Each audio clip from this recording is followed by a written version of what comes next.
Your Java program starts slow, then speeds up, same code, same JVM. That's not magic. It's a compiler working quietly behind the scenes. Here is the puzzle. Call the same method 500 times, and the 500th call can run 50 to 100 times faster than the first. A pure interpreter cannot explain that because it redecodes every bytecode instruction the same way every single time forever. Compiling everything upfront the moment the program starts cannot explain it either, because most methods in a real application only ever run a handful of times, and compiling all of them would waste enormous amounts of startup time and memory on code that barely matters. The answer is a hybrid strategy built into every standard Java virtual machine. It interprets code first, quietly profiles what actually gets used while the program runs, and compiles only the small fraction of code that turns out to be genuinely hot. That strategy is called just-in-time compilation, and it is the reason Java earned a reputation for being slow that stopped being fair decades ago. Before any of that optimization can happen, Java code has to start somewhere, and that somewhere is the interpreter. When you compile a .java file, Java does not produce machine code. It produces bytecode, a compact, platform-neutral instruction set that any Java virtual machine on any operating system can understand. The interpreter's job is to read that bytecode and execute it, one instruction at a time, translating each one into real CPU operations on the fly. This is deliberately simple. There's zero compile delay, so the program starts running immediately, which matters enormously for anything that only runs briefly. But that simplicity has a cost. Every single time a bytecode instruction executes, the interpreter pays the same decode and dispatch overhead again, with no memory of having done it before, and none of the optimizations a real compiler could apply, like keeping values in CPU registers instead of the stack. So how does the JVM know which code is worth the expense of compiling? It keeps two simple counters running the entire time your program executes. First is an invocation counter, which increments every time a method is called, and once it crosses a threshold, typically around 10,000 calls, that method gets queued for compilation. The second is a backedge counter, which increments on every loop iteration, catching hot loops even inside a method that itself is rarely called. Crucially, this counting and compiling happens on a separate background thread. Your application never stops to wait for the compiler.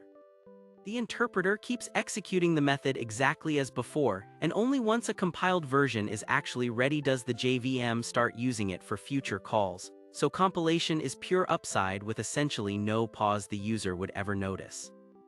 Once a method is flagged as hot, the JVM does not jump straight to maximum optimization.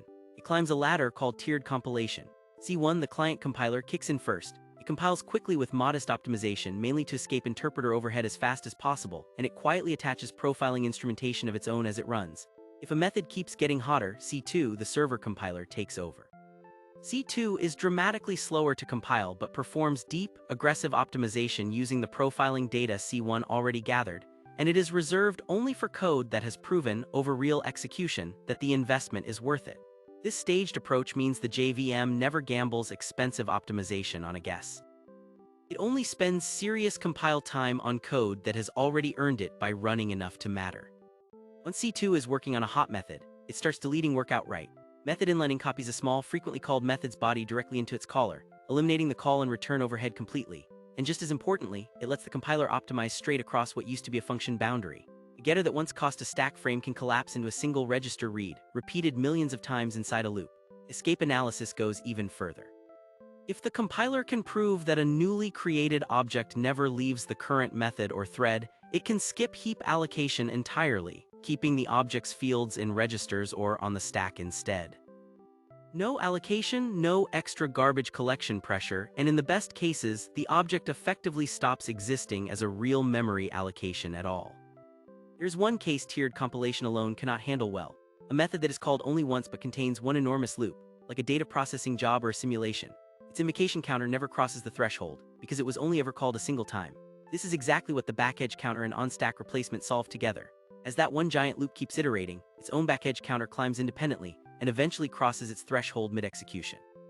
The JVM compiles just that loop in the background, reconstructs the exact live state of every local variable at that precise point, and swaps execution over to the compiled version without restarting the method or losing any progress.